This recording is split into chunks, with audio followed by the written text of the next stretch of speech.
اعوذ باللہ من الشیطان الرجیم بسم اللہ الرحمن الرحیم سورۃ التوبہ آیت نمبر 73۔ یا ایہا النبی جاہد الکفار والمنافقین واغلظ علیہم ومأواہم جہنم وبئس المصیر۔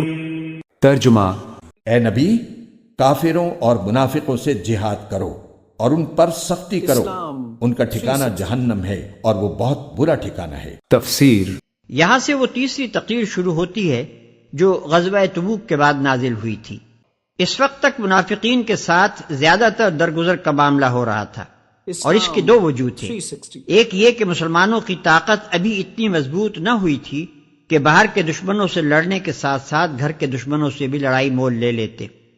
دوسرے یہ کہ ان میں سے جو لوگ شکوک و شبہات میں مبتلا تھے ان کو ایمان و یقین حاصل کرنے کے لیے کافی موقع دینا مقصود تھا۔ یہ دونوں وجوہ اب باقی نہیں رہے تھے۔ مسلمانوں کی طاقت اب تمام عرب کو اپنی گرفت میں لے چکی تھی، اور عرب سے باہر کی طاقتوں سے کشمکش کا سلسلہ شروع ہو رہا تھا۔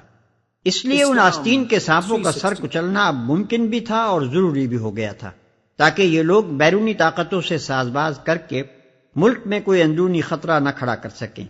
پھر ان لوگوں کو پورے 9 سال تک سوچنے سمجھنے اور دین حق کو پرکھنے کا موقع بھی دیا جا چکا تھا، جس سے وہ فائدہ اٹھا سکتے تھے اگر ان میں واقعی خیر کی کوئی طلب ہوتی۔ اس کے بعد ان کے ساتھ مزید رعایت کی کوئی وجہ نہ تھی، اس لیے حکم ہوا کہ کفار کے ساتھ ساتھ اب ان منافقین کے خلاف بھی جہاد شروع کر دیا جائے، اور جو نرم رویہ اب تک ان کے معاملے میں اختیار کیا جاتا رہا ہے اسے ختم کر کے اب ان کے ساتھ سخت برتاؤ کیا جائے۔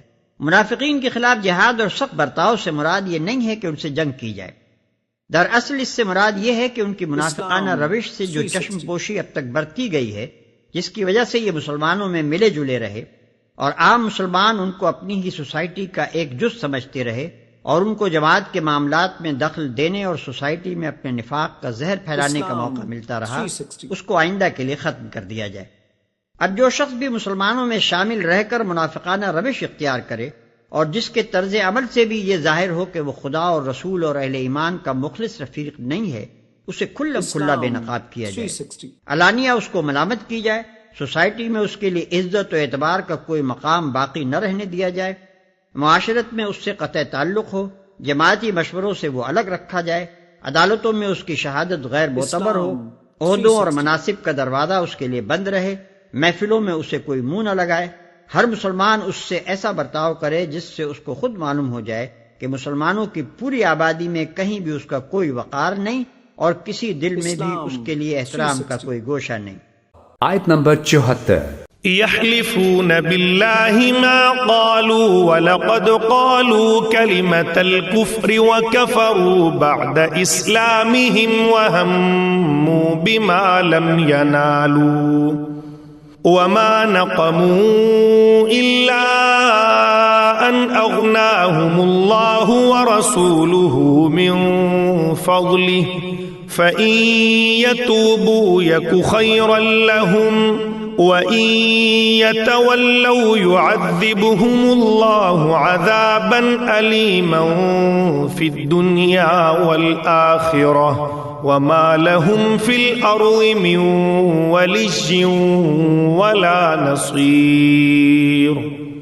ترجمہ: یہ لوگ اللہ کی قسمیں کھا جاتے ہیں کہ انہوں نے فلاں بات نہیں کہی، حالانکہ انہوں نے کفر کی بات کہی ہے، اور اپنے اسلام لانے کے بعد انہوں نے کفر اختیار کیا ہے۔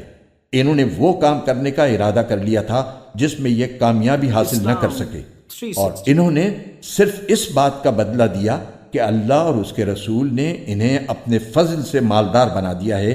اب اگر یہ توبہ کر لیں تو ان کے حق میں بہتر ہوگا، اور اگر یہ منہ موڑیں گے تو اللہ ان کو دنیا اور آخرت میں دردناک عذاب دے گا، اور روئے زمین پر ان کا نہ کوئی یار ہوگا نہ مددگار۔ تفسیر: منافقین کا یہ وتیرہ تھا کہ وہ اپنی مجلسوں میں کافرانہ باتیں کہتے رہتے تھے، لیکن جب ان سے پوچھا جاتا تو وہ صاف انکار کر دیتے اور قسم کھا لیتے کہ ہم نے یہ بات نہیں کہی۔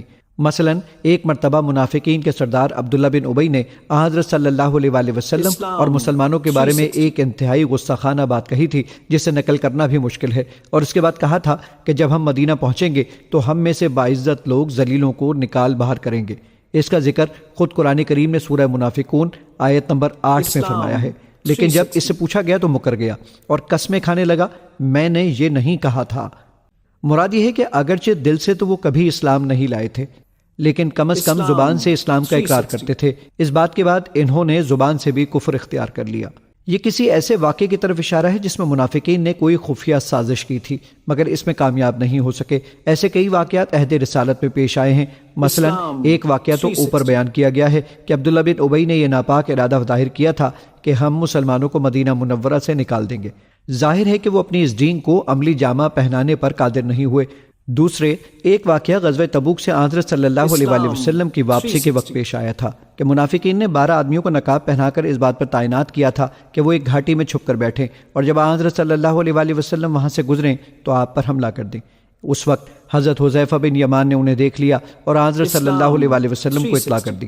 آپ نے ان کو زور سے آواز دی تو ان پر ایسا روب طاری ہوا کہ وہ بھاگ گئے۔ آپ نے بعد میں حضرت حذیفہ کو بتایا کہ وہ منافق لوگ تھے۔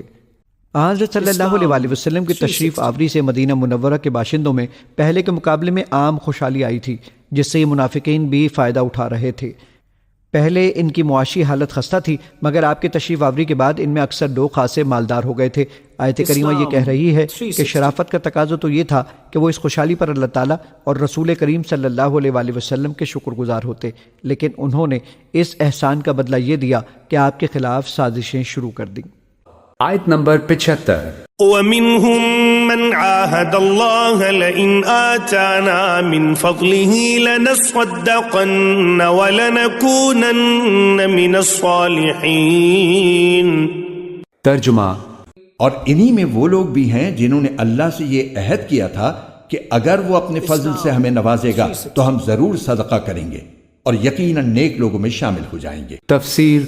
مدینہ کے منافقین کی ایک خاص قسم کا تذکرہ ہو رہا ہے۔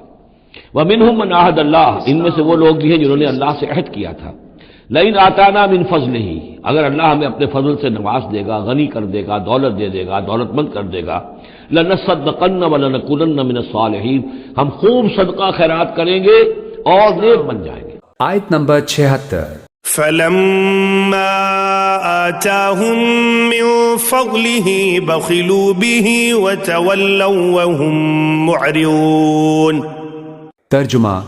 لیکن جب اللہ نے ان کو اپنے فضل سے نوازا تو اس میں بخل کرنے لگے اور منہ موڑ کر چل دیے۔ تفسیر۔